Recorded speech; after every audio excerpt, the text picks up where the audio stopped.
Broadcasting from Shinnston, West Virginia, this is Acute Mania Live. Here's your host, Scott Arnold.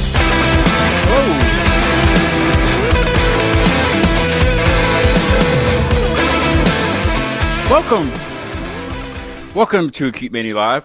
Emerald Sunday is with me from Scotland. Welcome, guys. It's very nice to have you on the show. How we doing? Great. We already have people chatting, and there's a live chat on YouTube. If you're watching, feel free to chat and ask questions. There's already people giving you guys praise, and I'm really excited about this interview. You guys have been places and done things, and then COVID hit, and Jay was kind of giving me a preview of you guys. Go ahead and tell the folks a little bit about you and how things got started, and did you know each other previously? Things like that. Alan? Well, we didn't know each other at all, actually. We started in 2008 as a cover band. Not a very good cover band. But what kind of covers did you play? Just anything from like Kings of Leon, some Oasis, and then some stupid ones like Status Quo. And stupid for us. Yeah, you know what I mean? So it was a bit random, and it just over a little while we just started chucking in some of our own songs, and then I just kind of grew from there. And our original singer actually left, and then in came Michael. And about when, Michael? 2009, 10-ish? February the 4th, 2010. Yeah. And we've just kind of rolled from there, just writing stuff, recording stuff, some stuff not so good, some stuff pretty good, and we just seem to be hopefully getting better as we went along, and learning as we went along. And kind of here we are. But yeah, COVID was a bit of a blow because we were on the verge and COVID, and we recorded our record and then our Willow album, and then it was like the rug just got pulled from underneath. Just as we released it, the whole country shut down. And we've just been trying to kind of claw our way back up the ladder ever since. But we're just going to keep going, you know what I mean? Yeah, you have to, right? Why not? Yeah. Jay was on yesterday and was talking about everybody. He pretty much gave me, he gave me 10 of his artists to feature, and I hope to get more because, you know, every single one of them has impressed me, you know, and it's been different genres and, you know, just different walks of life, even though they're all from the same, you know, region, the UK, Scotland, Ireland, things like that. But the hometown you guys are from is the same as Bon Scott, correct? From AC/DC? Yeah. Well, me and Andrew are from there. Michael's from Dundee, and there's a couple of guys now from Edinburgh. But originally, the Emerson Sunday started in Kirriemuir, yeah. Have you met him? Who? Bon Scott. Have I met him? Yeah, have you met him? I mean, he's from your area, right? Yeah, but he died like 30 years ago, didn't he? Did he? I don't keep up with that stuff, you know. You didn't take long. Yeah. I mean, I probably would have invited him on my show, you know, not knowing that. I don't know. Yeah, unfortunately, just play along. Unfortunately, yeah, play along. We're playing along. Yeah, he passed away, and then we got. I do a little bit of like Google Earthing, and in places that I don't know around the world, you know, guests on and stuff. I go on Google Earth and I look around. It's very, you know, informative with things like that. And is there a festival or something for him that honors him or something there? I think I saw something like that on there.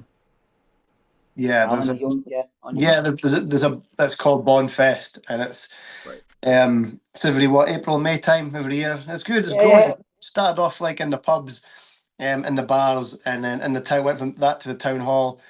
And it got too big for the town hall, and I went to a huge tent in a field just on the outskirts. So is it like a big music festival kind of deal? Yeah, it's like a circus tent, and then they've got some stalls and they've got a bar and whatnot, and like camping and all that kind of stuff. And it's a big event. I mean, folk come from like Italy, all over the world, Australia, yeah, it's crazy amount of people. It's like it's really good for the town when it kicks off though. It's like every single pub's got bands like such eclectic like metal days, kind of your normal kind of Bon Scott, Brian Johnson kind of like music, and then Thin Lizzy. It's just all, but it's mainly about Bon Scott songs. So Whole Lot of Rosie gets thrown in about 1,000 times over the weekend. We used to play it. Yeah, I know we did. Have you guys ever played that? Have you guys ever played the festival? Yeah, a few times. God, a lot of times. I mean, played on the main stage twice, I think. Yeah. Yeah. There's, like I said, there's several people in the chat, and I like to give shout outs in case you guys might know them. Graham K is in the chat. Yeah. Say, evening, guys. Hope you all are well. Seeing as you're doing Heartland next year, any chance of is it Hebsup or Balladrum? Am I saying any of those right? Probably not. Yeah, Balladrum, yeah, for sure. Yeah, we've been trying to get in there for a couple of years actually. So yeah, somebody's working. Still knocking on the door. So at festivals, there's so many bands, isn't there? There's thousands and thousands of bands, and it's all about climbing the ladder, and it's not just about who you know, because your songs have got to be strong, especially at a festival. But yeah, we're just pushing for that. So we'll see what the future holds for Belladrum and other big festivals. That's what we're pushing for anyway. Let's see. I'm not sure I can pronounce this name, so forgive me. Boshider? Last name starts with a Z. Is it Bobby? Zelzhakov? That's got to be Bobby. Says Bobby. We love Michael with a... Yeah, that's Bobby. Yeah, why does he just put Bobby? That would be way easier for me to pronounce. I know. It's got to be Bobby. Bobby was one of the ensemble guys in the musical that I got, and we got on really, really well. From Bulgaria, really nice guy. Oh, so that's probably his real name then. Yeah, probably his name. Yeah, he just put Bobby in the chat. Says love you, Michael. He says, Bobby, it's me. It's me. Yeah, Bobby would have been way easier for me, but that's okay. I get it. He's playing you. That's what Graham also says, saw you the week before lockdown in Glasgow. Oh, and McSorley's? That was on Wow, how did I remember that? Yeah. Wow. Yeah, I was telling you guys before we went live, Losing Ground is the first song I heard from you guys, and I actually listened to it twice in a row. And I don't do that very often with bands, especially bands I don't know. I like to listen to the whole catalog, if they have it. Some bands don't even have a whole catalog, but I like to do that. But I just, that song stuck with me. For some reason, it stuck with me. And I kind of want to go ahead and listen to it. That way, I know I have some viewers that haven't never heard you guys before, and I want them to kind of get the same thing I got with it, if possible. What is this song about? I did look at the lyrics, but just from your point of view. Alan's point of view, I think, is a good Alan's point. Of view. I think it works. I think it works for anyone if you read into it, especially the first verses. Like at the time, the song didn't really mean much at the time, but then as time went on, things happened in my family, and that song for me is like when I was going through such a bad time, like really, really bad time, and I think I try and put that across on the video, but it's powerful. Yes. Yeah. On you go, Al. Well, it's about. I don't really write songs specifically about me or whatever, but it is about like a general and somebody with maybe anxiety or somebody that's really struggling in life. You know what I mean? And but it's quite uplifting as well. It's not all doom and gloom, so it's Yeah, I agree. Yeah, definitely. I like it. Here is "Losing Ground" by Emerald Sunday. Check it out.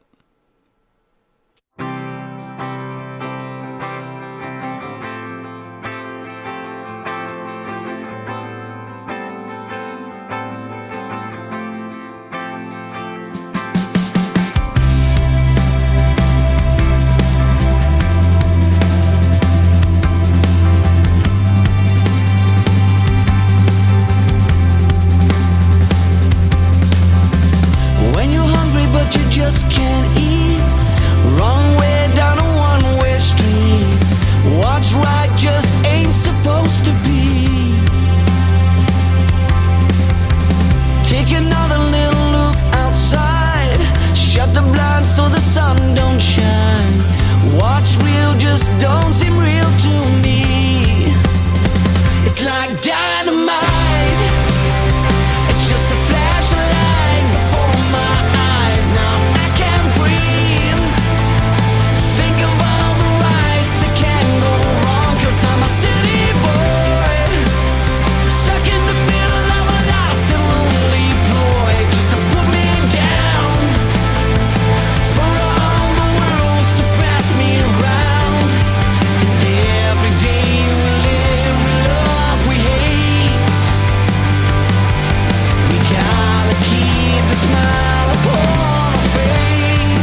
Yeah, that's terrific. That where it kind of comes in with a solo, but it's not overpowering everybody else. It's so good. That I I love love that. that. My middle eight is just like it's like that. The presence is there, and that's everybody knows that's the part of the song where somebody's supposed to go wow, just be out on the Yeah. stage and in front. But no, it's together. I love that with bands. I like the soloing, the big solos too. Where they get out in front and Fry your head. but Like, but I don't think it's not needed in that type of song. It's supposed to be all yeah. together, and it's a little bit over, but it's great. It's terrific. I want to hear I it agree. again, but we can't. We're on the show. I'll I listen to it know. later. I But know. It's such a good song. has it gotten? Do you guys look at analytics and stuff, or you guys kind of stay away for a while and let things ride when you release something, or how do you guys go about doing that? I know some people look at analytics like right away. Oh, we're bad. We're really, really, really bad. We'll be looking at them like an hour later after it's released. I'll get updates from Andrew or something like, oh, this is what we're doing at the moment, guys. 7 people have listened. What? Stop telling me. But Yeah, we're all bad for it. yeah, yeah. It's I can't, and then when you go to look at analytics, you'll get stuck at looking at other analytics that you didn't even go there to look at. It Yeah. just sucks you in. And I think there's analytics for everything in life. Oh, big time. Big time. I don't know of any good examples, but Bobby, I'm going to call him Bobby since I know his name now, so I don't have to Sure. try to pronounce. You know, Yeah. No, um, Bobby's good. he said that's a pretty good song. I think it's a damn good song. He's a Pretty good. he's into his rap, so we'll let him off. Oh, he's He's into into rap. his rap. Okay, Yeah, he's into nice. rap music. I had a rapper on about a month ago from So here. there you go, Spike. Bobby. Spike. You can get listening to this every night Can or he every time rap? it Can drops. can he do rapping? Can he freestyle? One thing I never asked, no. So I'll have to ask him if he can rap. If he can, tell him to hit me up and he can come on the show. I've never had anybody from Bulgaria on, so that'd be terrific. That would be cool. Yeah, That would be you can cool. co-host if you Maybe, want. yeah, exactly. Yeah. That'd I be have cool. guest co-hosts all the time. I love it.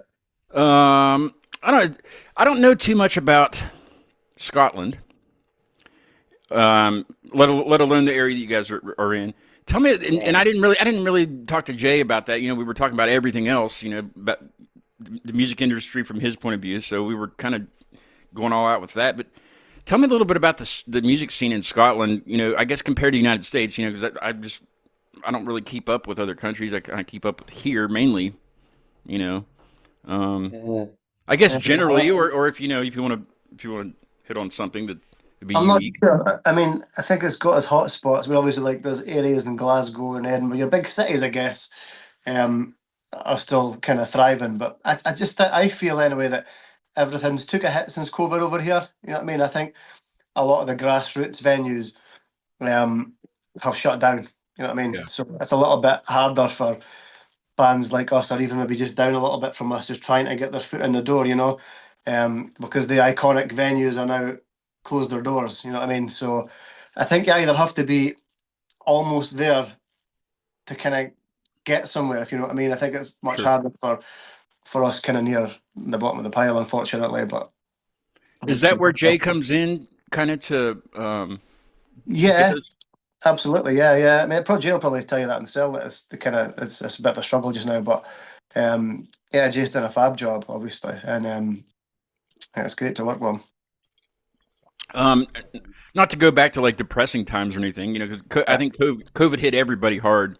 It hit a lot of good venues here too, and some of them thankfully have been reopened just by other people, just to keep them from going away completely. But where where were you guys at before COVID? If COVID wouldn't have hit, where do you think you would be now, just as a band?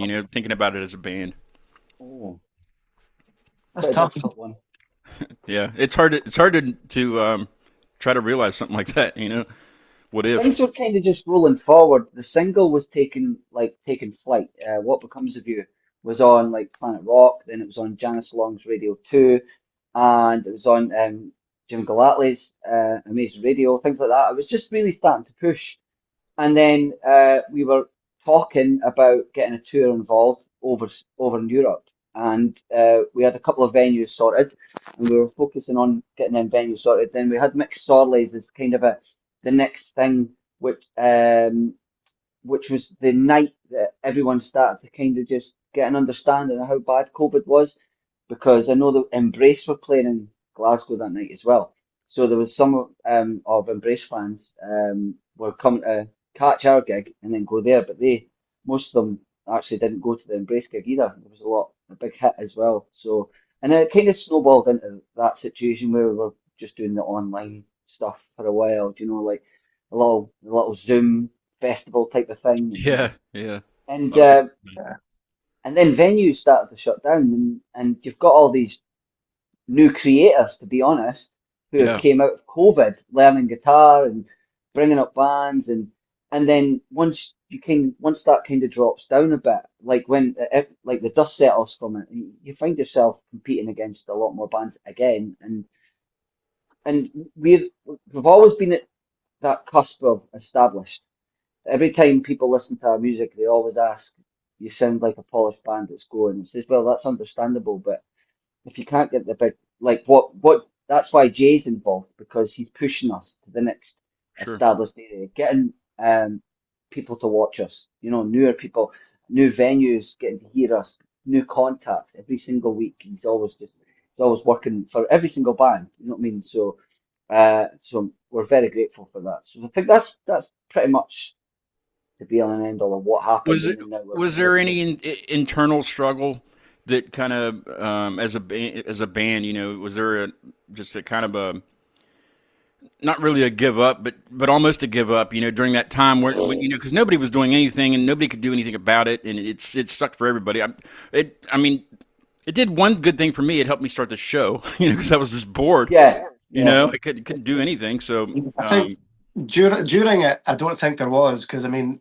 we were still kind of close while we spoke online, but it was more afterwards when we were struggling. You know what I mean? yeah, where do you start?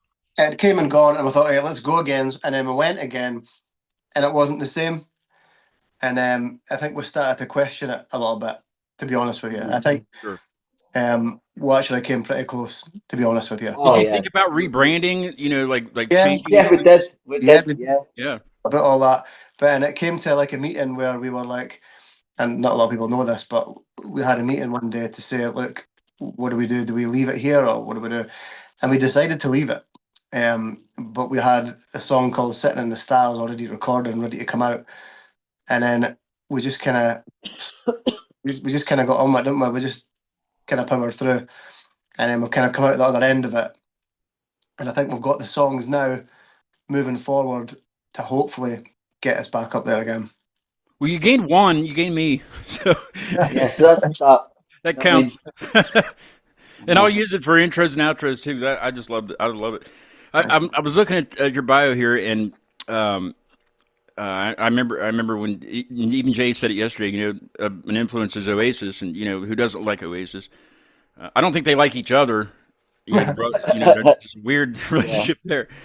But a band comes to mind every time I listen to that song. It's Goo Goo Dolls. Is there any Goo Goo Dolls Oh, influence there at all?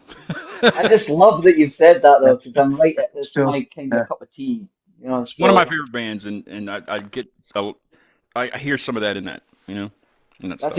a good thing, because I'm right into like Alice in Chains and um Nirvana, things like that. I do like my grunge rock and the chilled out, and I just got into that whole scene, that I think it's the Aberdeen area in America. I don't know what, but yeah, it's called that. But I got right into that scene and I watched a lot. So when I first heard Alan playing like that song on the guitar, he knows when I kind of catch an ear for it, because he plays something. I go, oh, what's that? And he's like, just something. And I'm like, yeah, that's actually something. So when I heard them kind of differently, kind of the chords at the start kind of were really, really different, and I was like, "Oh, that's more my up my street here. This is something, yeah." So I Yeah. think, yeah, there's an idea of there's an influence from my side vocally, Yeah, down going down that way, Yeah. But screaming. I think the thing is, like, obviously, I mean, I'm a big Oasis fan. That'd be where the Oasis part comes from. So when I'm sitting writing a song, thinking, yes, I've got an Oasis tune sounding here. You know what I mean? It's great. And I take it into the rehearsal room, and because they guys like so many different things, a lot pretty much heavier. You know what I mean? It turns into something completely different. So and then all of a sudden there's loads of different kind of bands, and it turns out kind of like that, you know. So Are there any weird influences from any of you that don't really align with what you do musically? You know what I mean? Yeah, Alan, what? come on, You're Shakin' gonna Stevens. mention Shaky? Oh God. Yeah, Alan's a great fan of Shakin' Stevens. He went. That was Yes. his first ever band. Ah, yes. He's like a fake Elvis, but I mean I'm an Elvis fan. I like Elvis, and I like all the. I've kind of got a folky background, so I like kind of Dylan and Neil Young and all that kind of stuff as well. You know what I mean? That's where I get the kind of melodies from, I guess. Mine would Sweet. probably have to be like Duran or something like that, or yeah, Pet Shop Boys, because I was writing them '80s Ah, music, yeah. and you know, so I'm always like I've always wanted keys in the band, so I was like, yes, get some keys in. So Andrew comes along, and I'm like, yeah. So That's why we end up with such a broad range of styles, though, because we've got so many different influences across all Yeah. yeah, 6 members. but Everyone throws in a little bit of their own ideas, and the whole yeah, thing just evolves Yeah, there's into 6 of the you, final right? product. In total. So, I yeah, mean, that's a lot of yeah. influence going into one basket. You know? It really is. It really is. It's like so Matty, lead guitarist, he is into Slipknot and Motley Crue and Pantera, Machine Head, Into Metallica. Slipknot, you said? He's into Yeah, Slipknot? yeah, yeah, yeah, he likes That's all that. awesome. He loves all that shit. He just loves it, you know. So I got influenced by that by my late brother. My brother James was into all that heavy metal stuff, so I got into that side of it from that. But Matty, if you're bringing an acousticy, uh, like chilled out song, Alan's like, "What do you think of this?" Matty's like, "Cool." It's like, okay, we'll go with that then. Mike's That's why like Matty on the didn't go on drums. the new one. Yeah. That's why Matty didn't go on the new one. Oh yeah, he was just piano and me, isn't it? So, Yeah, well, there's a wee touch in the background. yeah. Keep forgetting all Kind of circling back to when you first got together, do you remember what song you was there a cover or something you played first? The very first thing you guys said, okay, go. Was it just a jam, or did you try to cover something and it was just you just knew that you had the right group? Oh, Um, that's an interesting question it's tough because because I'm actually the only original member of the very, very original Okay, lineup. yeah, Like going way back to the cover days, um, I'm the only one kind of left. So I'm going to kind of fast forward to when Mike and that came, and I sure, think, yeah.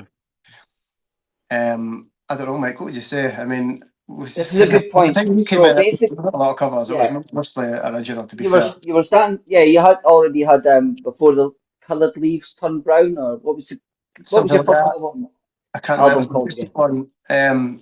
God, Mike, it was that long ago, mate. I know. Um, It was but basically there was a song on it called "Put Your Guns Down," and Alan put up a yeah, thing on the website Gumtree. It's a website, so he put an advertisement up there and just saying looking for a front man, So such and kind of like such. Craigslist Type or something like that. Yeah, pretty much, yeah. yeah. And I went on there and checked it out. So fast forward, when I went into rehearsal, Alan, I did Kings of Leon, Sex on Fire, and Dakota by Stereophonics, Nice. and which was funny because he picked in two songs, but what he didn't know is they were my karaoke songs for the past year. So I was like, type back, yeah, cool, man, I'll give them a go. It's like, but I went in and remember Alan playing a song called Summer Satellite, and I got goosebumps with the first time I heard it. And I'm, I, when I listened to it, it was just this cool little and I was like, really, really cool. And I was like, oh, wait a minute, these boys, because I wasn't just going in to be in a band, I was going in to be in a band that were going to go somewhere. I Sure. wanted to be in a band that I can take off because I never do anything half measure. I'm always like 2 feet in. And I listened to that, and then he did Messenger, then he did, don't think he did Can't See Her Falling at that time, but it was definitely Messenger and Summer Satellite, and I was just like, these are class. And that's when I realized Alan's all about the hooks. He knows to find the hook, and then we just try and embrace around it, you know. So and then work around it, and that's the best way. Alan just plops the little ingredient, and we go right, and it becomes something. And I think that's what I noticed in the band. If I went in there and I was like, these guys are crap, you know what I mean? I'd be like, did you like that? And I'd be like, okay, I'll see you next week. No, I'm not coming back. You know what I mean? It's like Right. Yeah. I felt a gel straight away. It was good chemistry. I had a Like question that. there. It was good, and I can't remember. I get like this. That's Bobby's mad, asked my me. guy. Bobby's asked me if I've ever tried to rap. No. Well, not to my own like stuff, but like to other Third Eye Blind. Was it Third Eye Blind? No, 311. 311 back in the older 311 days. I think it was from the second album, the one with fire all over the CD. There's a song on there that Don't I can know. do without looking at the lyrics, and it's like rapping, and it's both of the guys from 311 rapping in that song, and I can do the entire thing without looking. That's That's impressive. that. Well, it's not really. It's because, and only have to do it along with the music. That way, if I forget a line, then they're right there for me. Yeah. I only know the first verse of Gangster's Paradise, so that's about it. Oh yeah, yeah. Well, that's a classic. Such a good song, Yeah. classic song. So And when I sing vocals in the band that I play in here, and I can't come up with lyrics on the fly. I have to have something, oh, I'm bad for prepared. that. I come up with like I'm bad for improv, if I I can't cannot remember. do that. just can't I think of Alan anything. gives me the look. There's a look that Alan gives me, but everyone, the good thing, like everyone does, they'll just kind of giggle it and laugh it off. Yeah, Years yeah. ago, would be like, damn it, you know. But now I'll just come round and I'll just be saying a line, and I'll be like, the birdie went up the wall beside the curtain, and then Alan will be like, what, you know. It's too funny. It is funny. Sometimes it goes so good together that you just want to put it in the actual song, though. Like those I've lyrics. said that, and he just looks at me and stares and thinks I'm crazy. Yeah. Yeah, I can't. Good times though. I've been asking guests this lately. I don't know why. Maybe just because I use AI so much. But do you guys use AI for anything in the band at all? No. Well, the only thing we've done Not at all. is make a Oh, it'd be video. the video. The video. That's it. We made it our Video. last single, 7 Mile Smile. We didn't have a budget for a video, basically. We had no budget at all. So I thought I'm going to have a go at something online here, and we kind of pulled something off. It looks okay. I love it.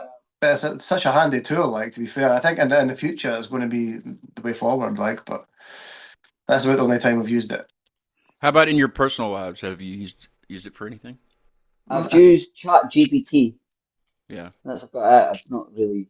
I can't think of anything else. Oh, um, no, that's about it. Really.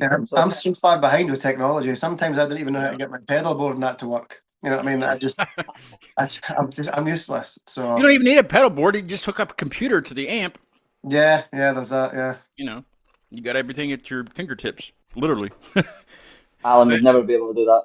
Our guitar player uses Reaper because Oh, Reaper, yeah. he has a solo project that he does, so he does everything through Reaper, but he has all these pedals through Reaper.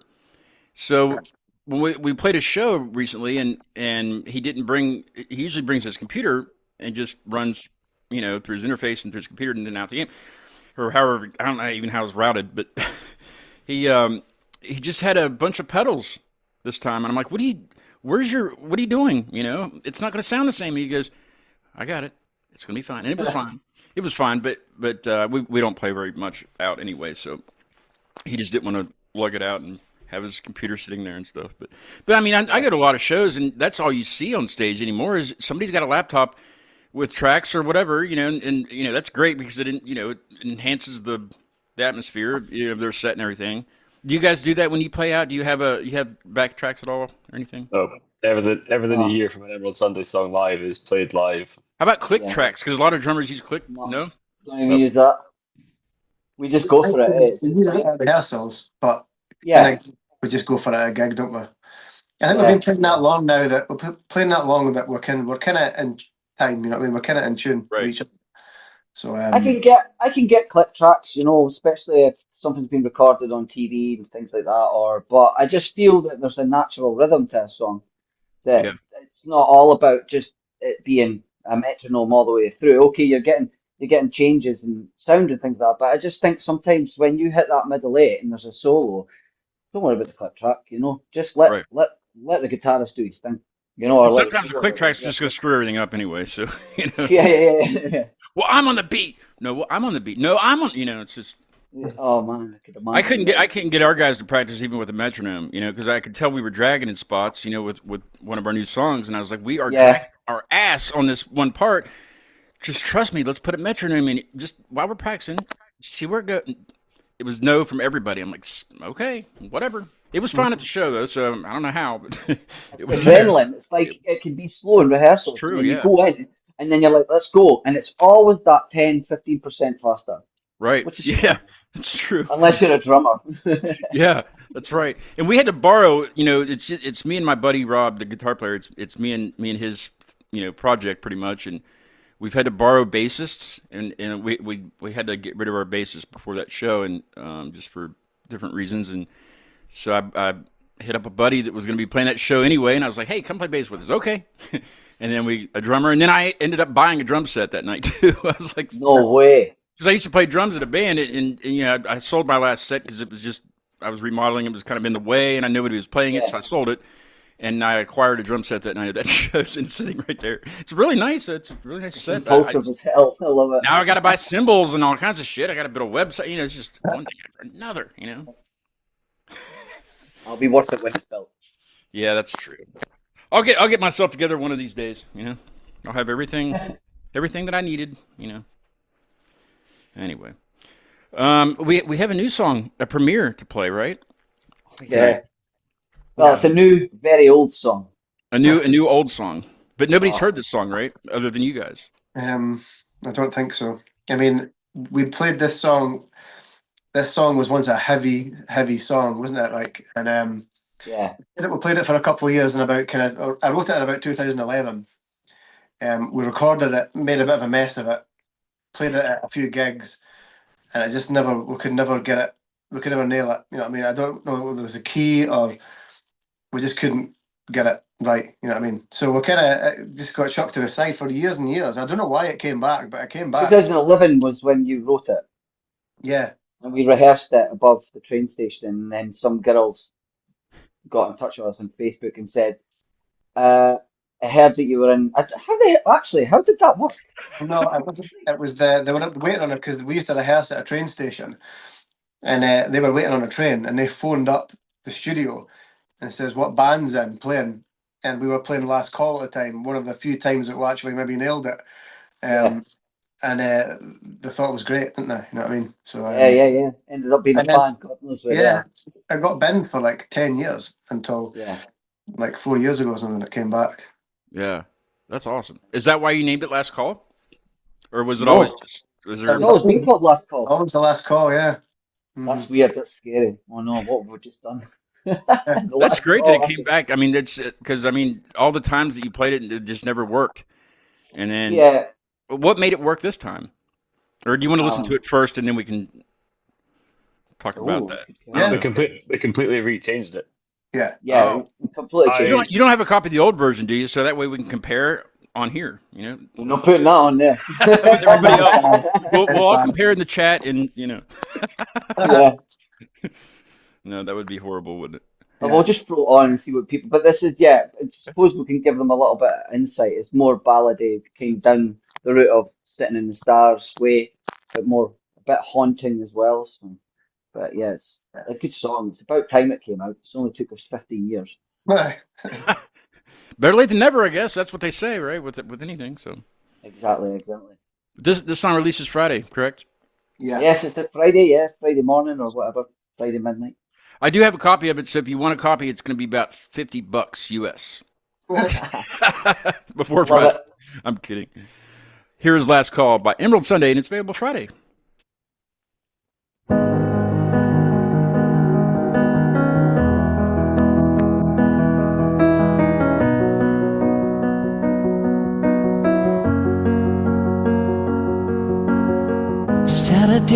Saturday's falling, out of breath, the neighbor starts calling by for you and I. Out of time, out of control, and a little misunderstood as to who I am. And the river turns the ocean into gold. If you don't already know that you've been told,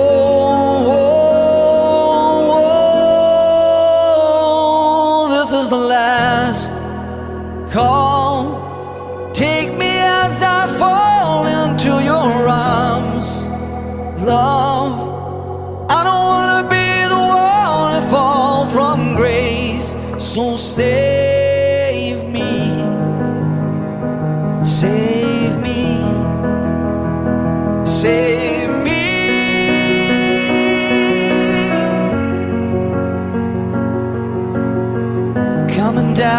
Coming down fast now, all the way to the ground.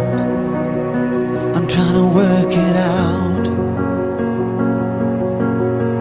Is it fate or the battle we're fighting? Trying hard, trying to hide the truth of being me.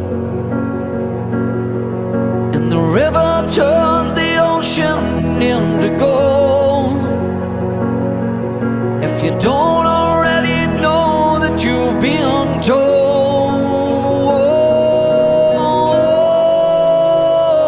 oh, this is the last call. Take me as I fall into your arms. Love, I don't wanna be the one that falls from grace. So save me, save me, save me.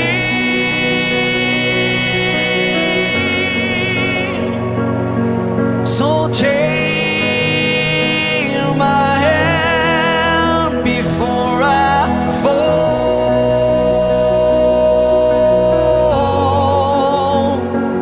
We won't be together forevermore.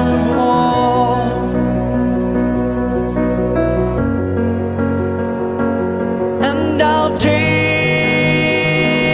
your hand before you fall.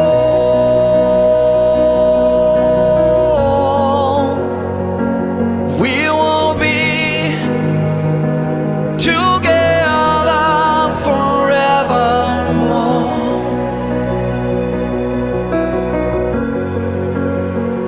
So this is the last call. Take me as I fall into your arms. Love, I don't wanna be the one that falls from grace. So save me.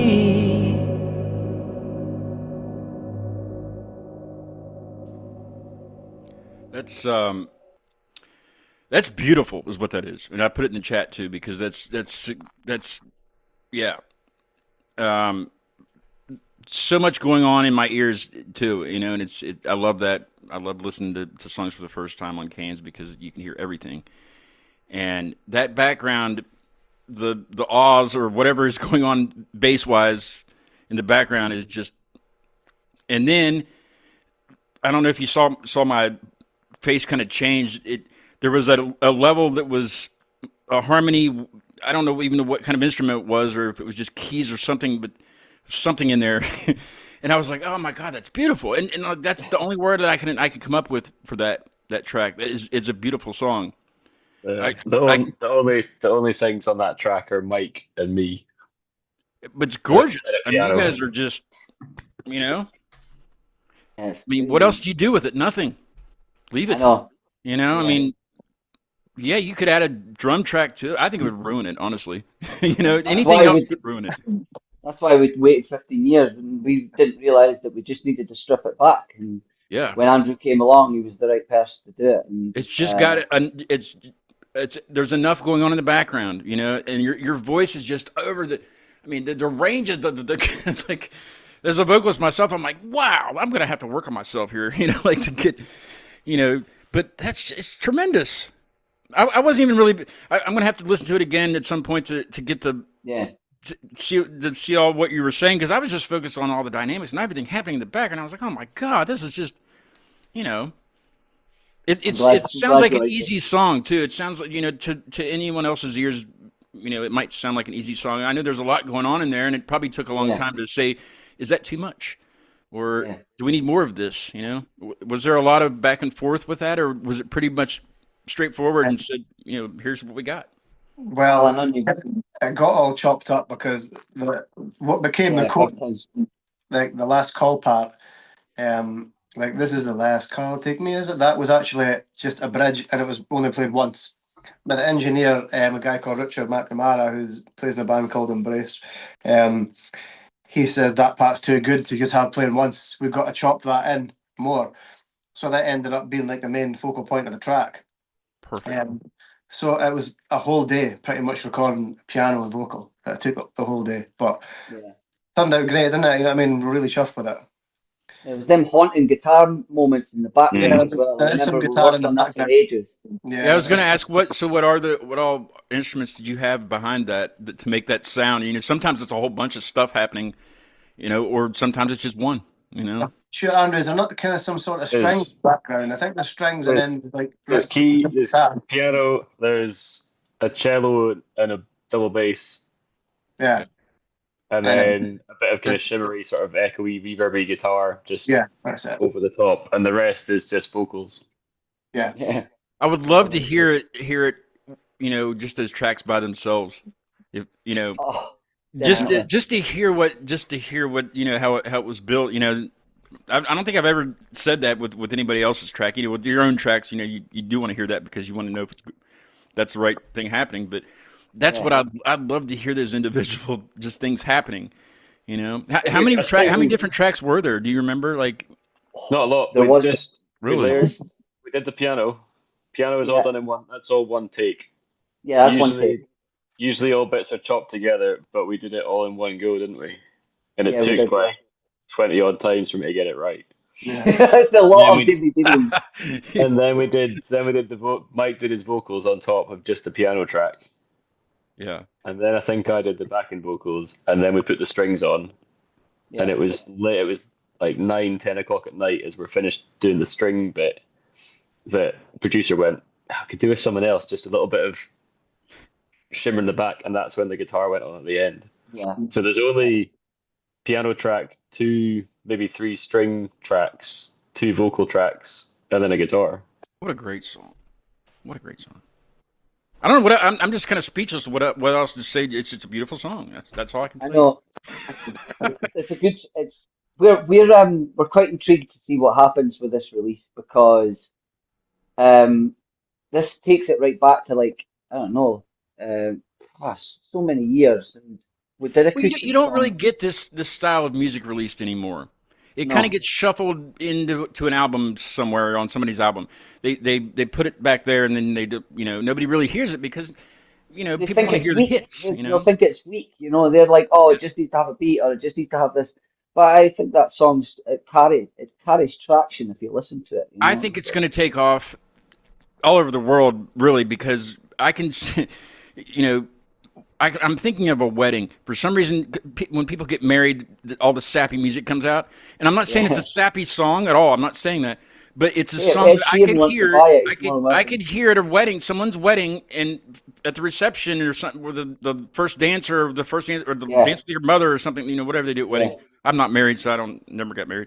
But I've been to several weddings, and I can see that song really taking off, like the Celine Dion song that went from Titanic or whatever. That song just blew up everywhere.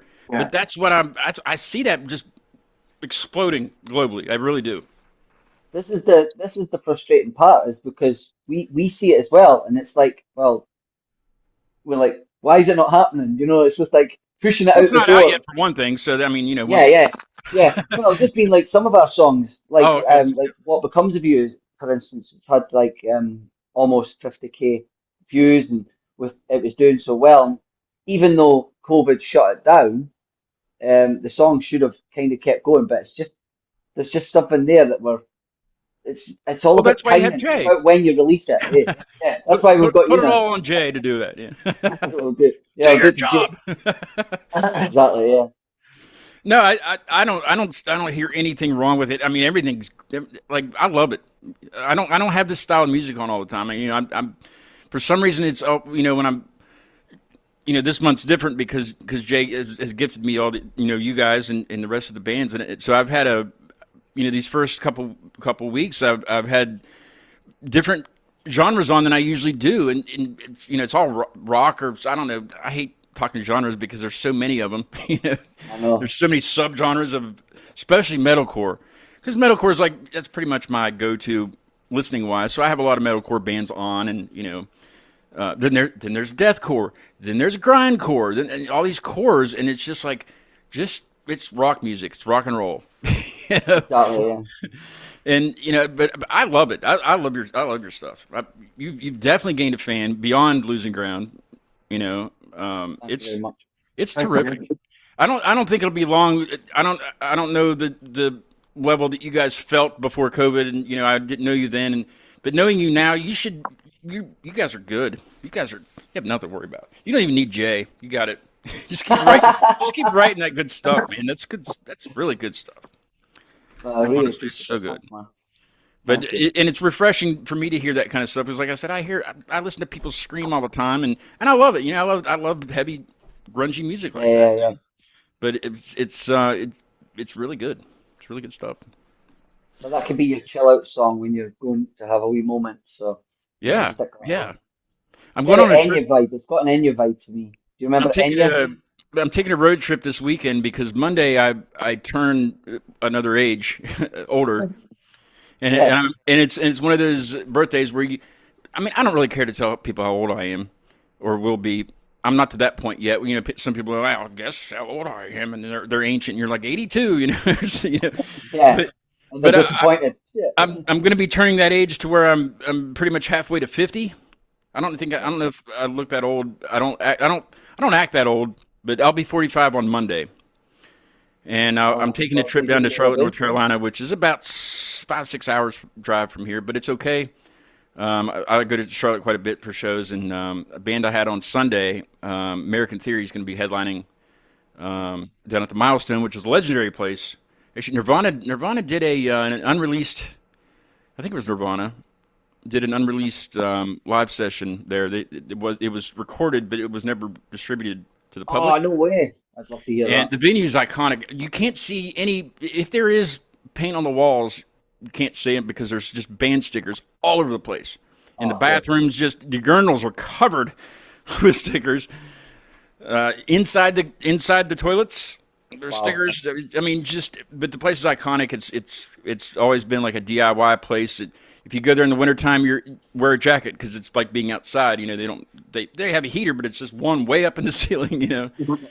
But it's people love to play there, and I've seen several shows there. It's awesome. South Carolina. Is it South Carolina? Did you say? The name of it? No, where is it? Is that the name of it? It's in Charlotte, North Carolina. Yeah, North Carolina. It's called the Milestone. Oh, nice. And they have a list of bands, all the bands that have played there on their website, and it's incredible. And it takes a while to go through all. REM's played there, and just and then they get a lot of their regional bands, just kids that go and play.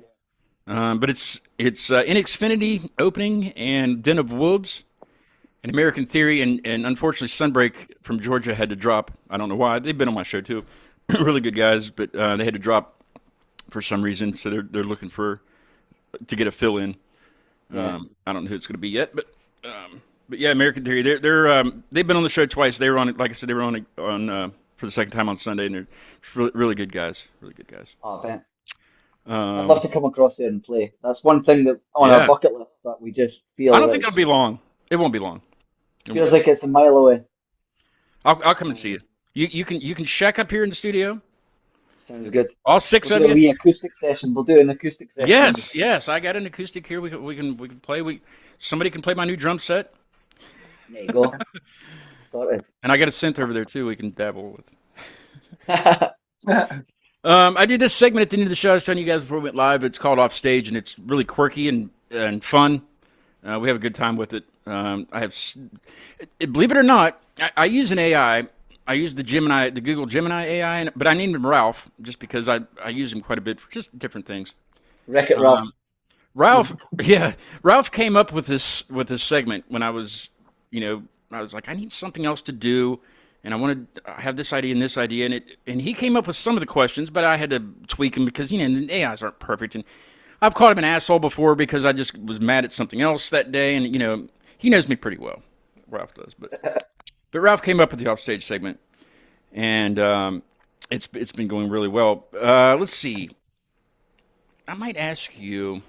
So I assume you guys have done like a longer term tour, maybe a weekend or maybe longer. What's the longest tour you've taken, on the road? 5 days, maybe. Yeah. What do you think, Al? Well, we did like a mini London one, didn't we? We've done like kind of little tiny ones, like little 3 here, and then a month later, maybe 3 there, type of thing. Yeah. Yeah. All right, I'll ask you some good touring style questions. These are pretty good. So when you go out on the road and you got yourself packed up and ready to go, usually everybody has roles. So they're like, for instance, a driver, right? So basically, who would be the driver? Who's going to be controlling the music? Who's the DJ? See, there's 6 of you, so we got to come up with 6 roles here. Maybe you can help me fill these in. Who's the most likely to get lost? To get the band lost. Who's the most likely to cause trouble within the band? Just things like that. Certain roles that you might think of that you don't really that you haven't thought about before. Because you go on the road, you just leave. But who would be driving? I guess mostly. It's going to be me, isn't it? Yeah, you think you drove a couple of times, I think, if I remember. Yeah, we drove a couple of times. Will you have a navigator, or are you pretty good with navigation? Well, no, we're quite good because sorry, Matty, if you're watching, but he sometimes gets distracted when he's doing his little bit. I missed a couple of turns a few times. Yeah. But no, I do remember one thing, that I'm a bit of a prankster when it's on tour. I always come up with something. I've always got something up. And the one time we were going down to London is we turned on the heating seat for the van. Matty always wears like leather jackets, things like that. And yeah, so basically he got in the heated seat, and it's actually a side button. We never told him. So I turned it on, put it on full blast, and he's just sitting here like, "You guys don't." He's like, "You guys not." But warm, and we were all like trying not to laugh. He's like, "Honestly, my ass is burning. My ass is burning." Went on for a good 20 minutes or so. It was great. It was great. Yeah. So yeah, so I would say I'm definitely the prankster, and I would probably take the wrong turn. Yeah. Definitely. What about? Is there one person that controls the music? Like I guess the entertainer. We'll call it the entertainer. Someone that controls the entertainment. Nah, I think we just kind of have a track. We don't really. Everybody has headphones on. We just have a I bit think we just pick a song, don't we? We just pick a song, and then someone will take the piss out of it, and then there'll be background noise, and then it's just taking the piss out of each other. Yeah. Yeah. Do you ever listen to your own music? Well, I kind of do, because I'm always trying to write something better. So I just analyze my music, our music all the time. But yeah, I guess I do, and think like, what, could I have done that better, or could that have been better, or that's awesome, you know what I mean, type of thing. So yeah. I do listen to it. It just depends on how I'm feeling. If I'm up for it, and I'll just blast on the Willow album, because it's a really good album. Yeah, I've got our songs and playlists. Every stream counts. We need the money. Yeah, that's true. Yeah. I got our stuff in playlist too. You have to. Yeah. Leave the house, put the album on repeat till I'm not going to say its name. Stupid elect. Imagine the band was putting on a talent show. Say you guys are at practice and you're good at practice. You're done, and somebody says, "Hey, let's do a little talent show." But nobody can use their musical abilities at this talent show. So what would be your talent to show off to the rest of the guys? I'm sorry. Right, Alan, what would your talent be? Okay, Andrew first. All right. Oh, me, I don't know. I was going to say Matty can dance though. Matty can dance. Yeah. It's not a very attractive dance, but we can call it a dance. Yeah. So Matty would be the dancing clown. Would be best for him, I'd say. I don't have any other talent there. The only talent I've got is probably this, and that's it. If I'd had to do a talent show without picking up a guitar or playing a musical instrument, I would just kind of die on the spot. You know what I mean? Just watch from afar, right? Yeah.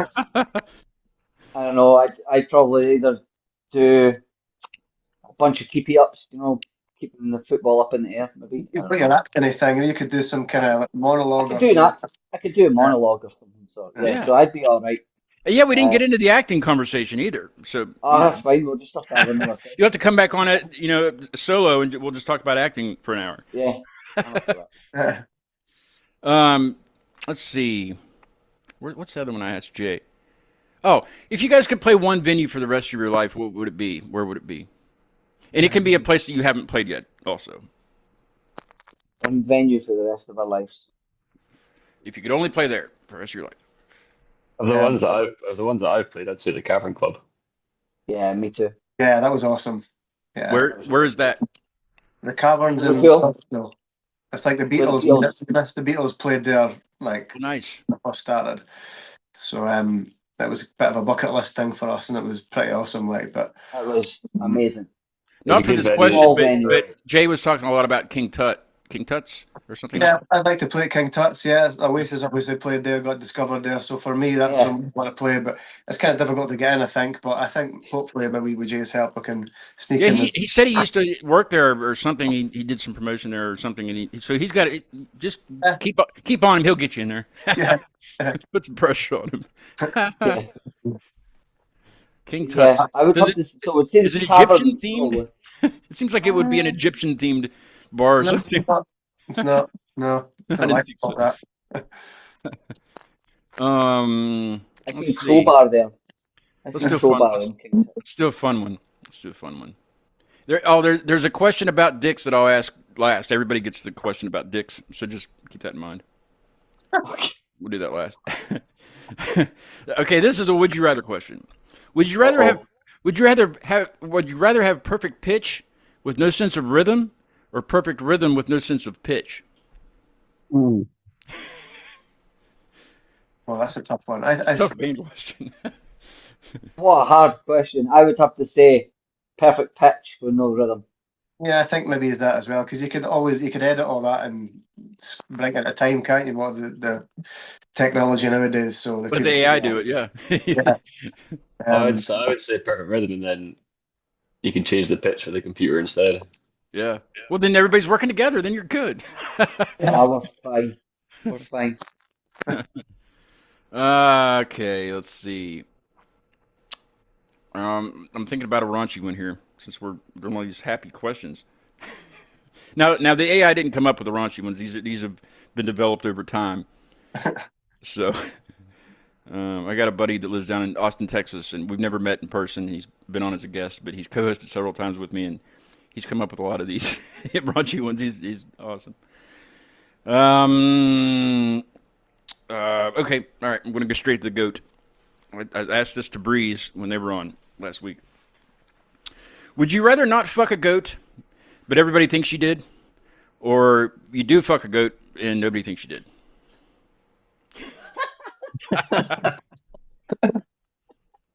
I should have asked Jay this question. I don't know why I didn't. I'm going to have to ask him next time.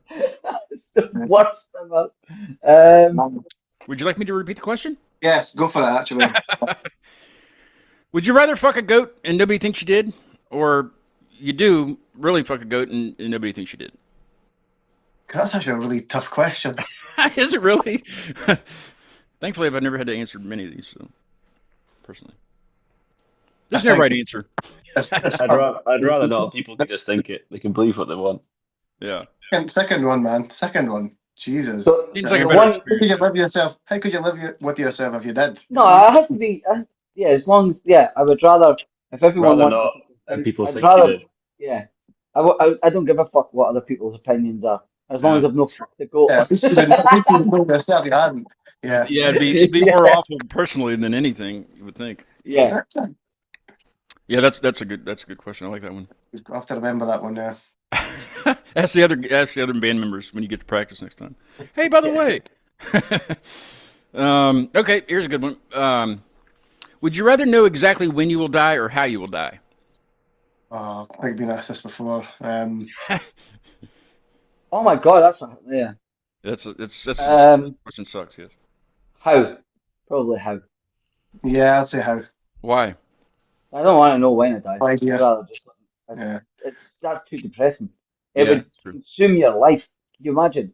You just be like, right, I'm going to die in 27 years on a But Monday. if you know how, you're going to be avoiding that situation for the rest of your life. Also, I'd say. Imagine it was choking. You would just starve to death.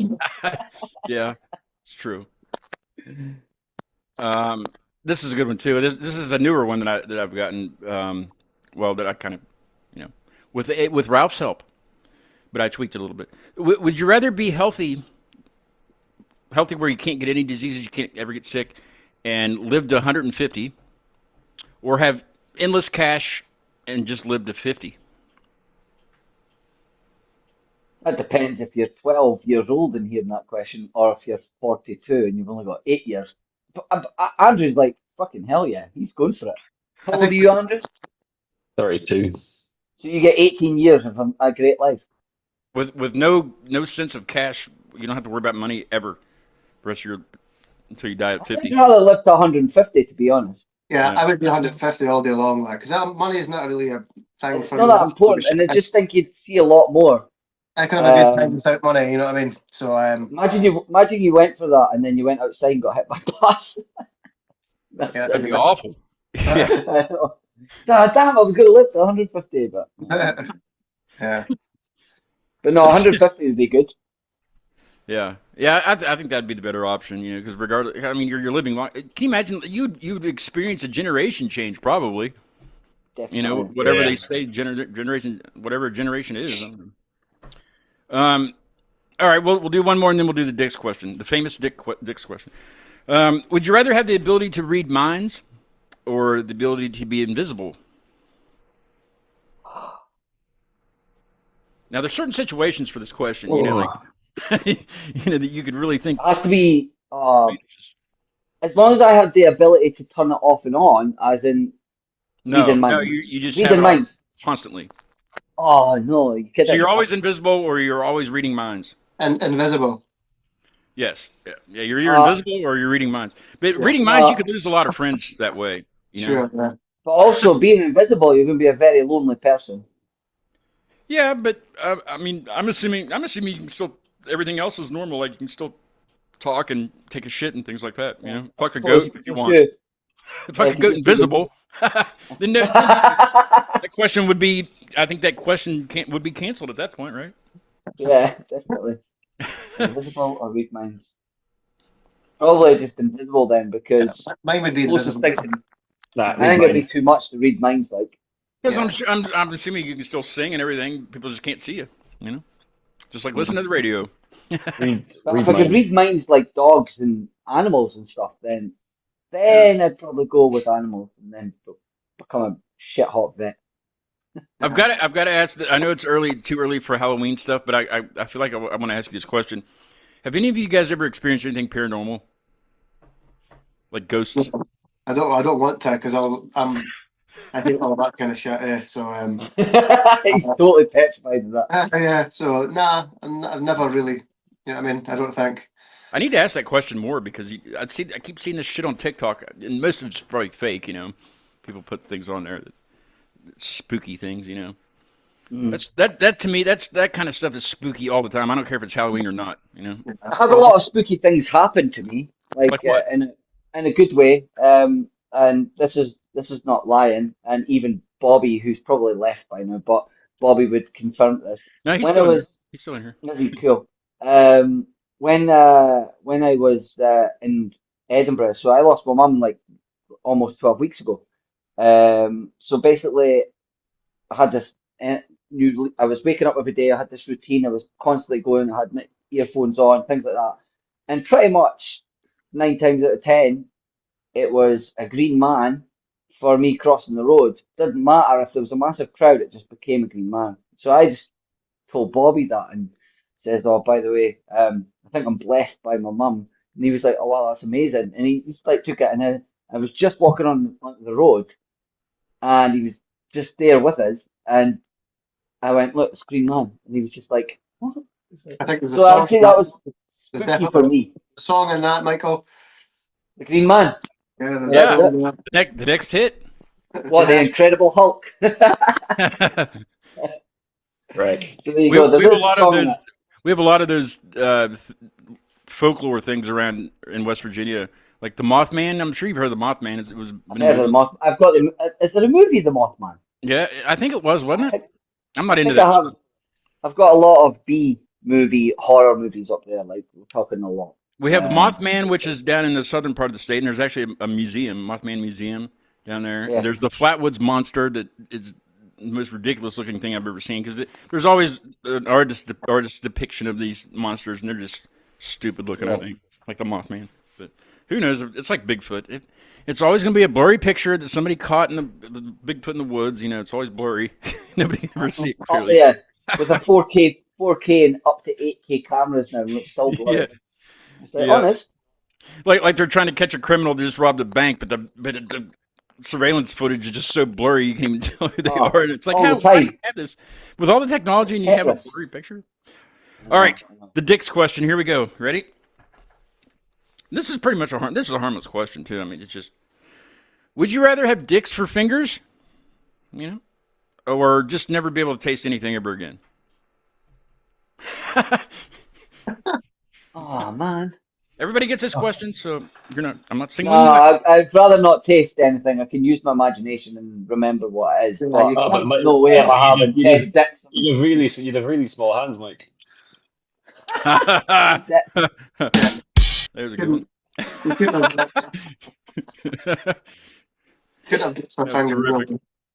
You can't be going around with 10 fucking fingers. Can you imagine how popular you would be, though? The only guy in the world with dick fingers, you know? But does this mean you have to piss through your fingers? Come on. Yeah, it's weird.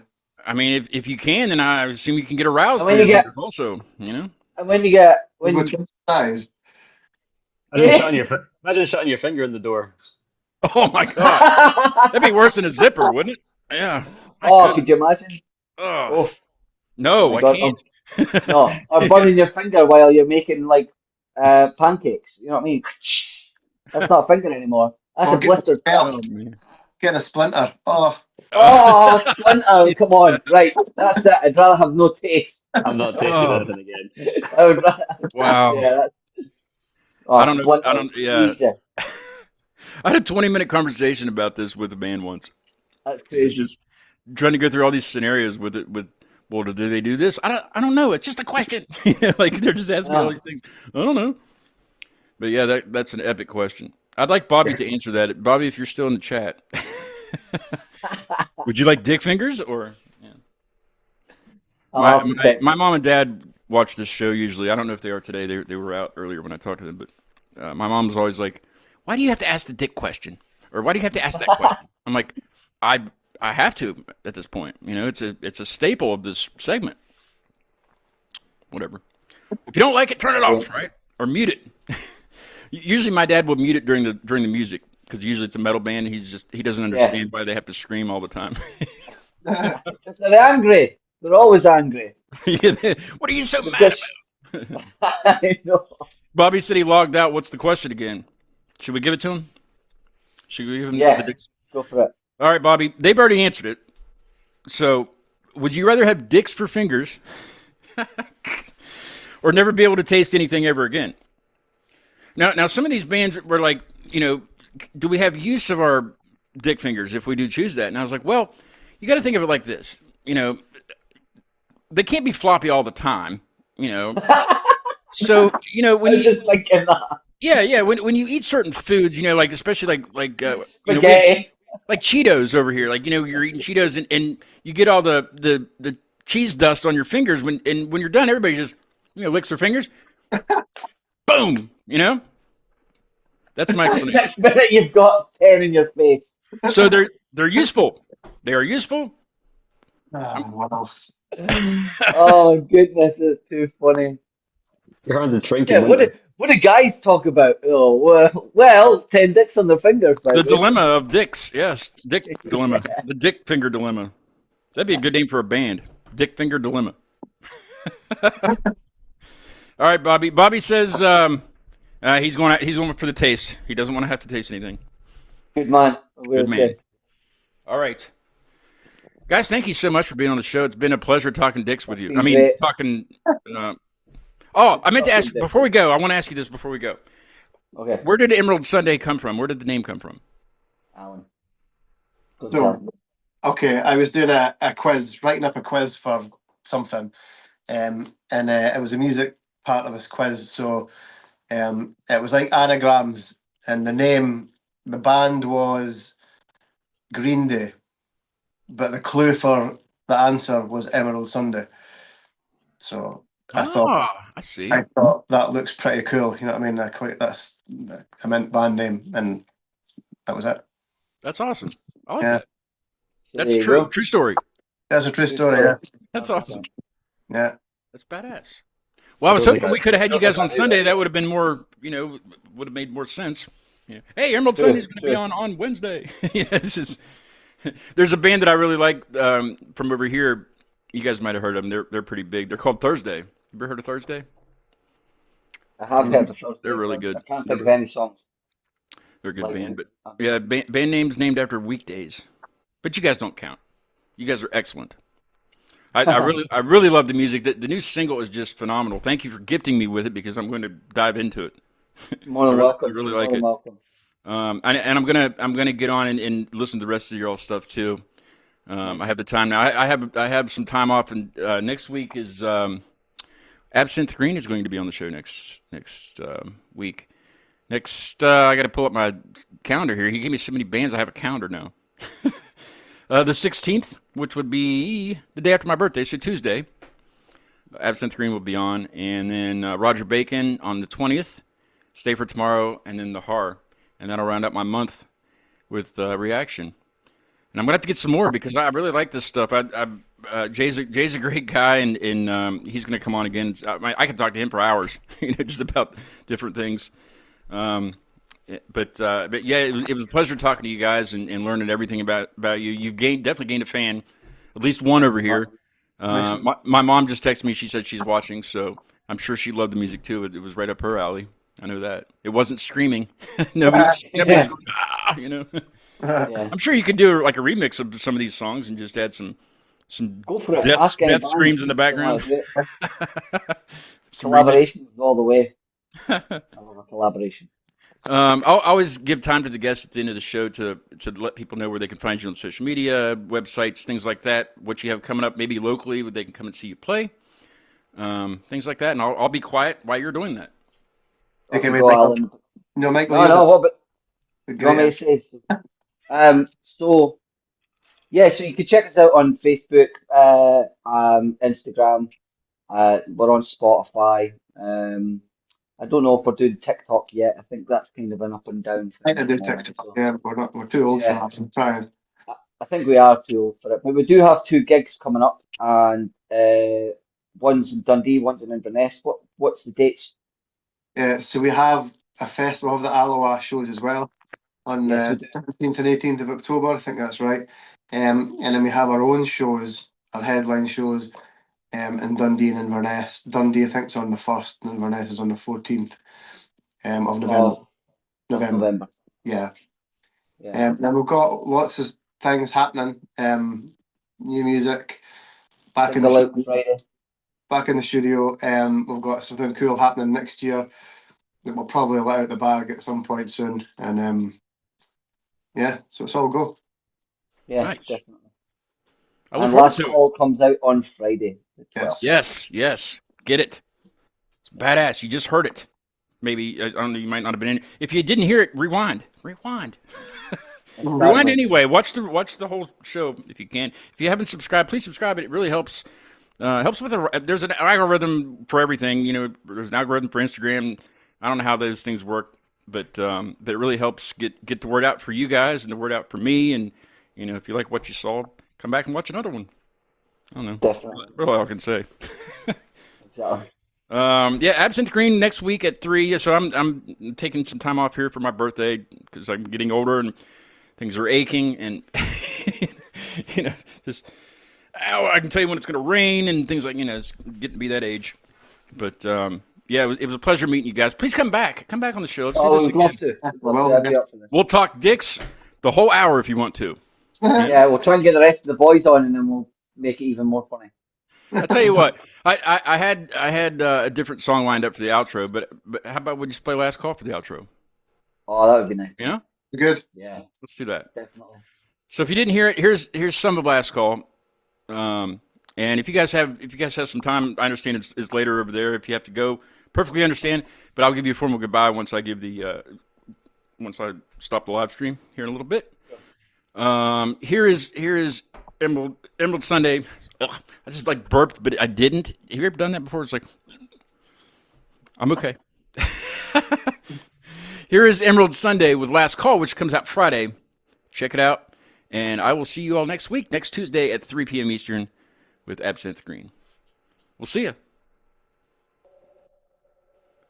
It's got to start over. Hang on a minute. That's not it. Perfect.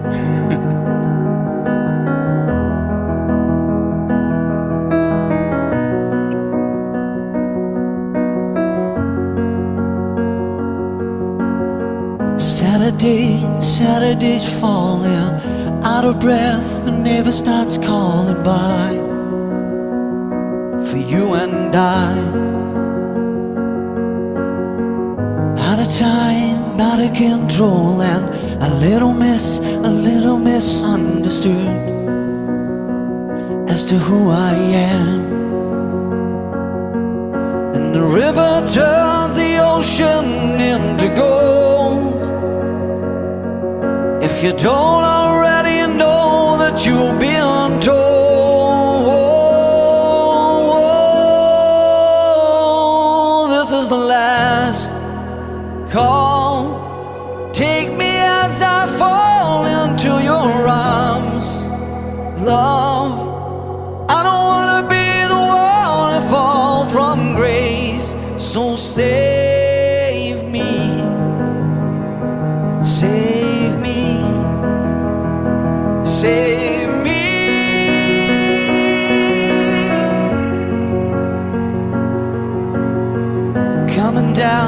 Coming down fast now, all the way to the ground. I'm trying to work it out. Is it fate or the battle we're fighting? Trying hard, trying to hide the truth of being me. And the river turns the ocean into gold. If you don't already know that you've been told, this is the last call. Take me as I fall into your arms, love. I don't want to be the one that falls from grace, so say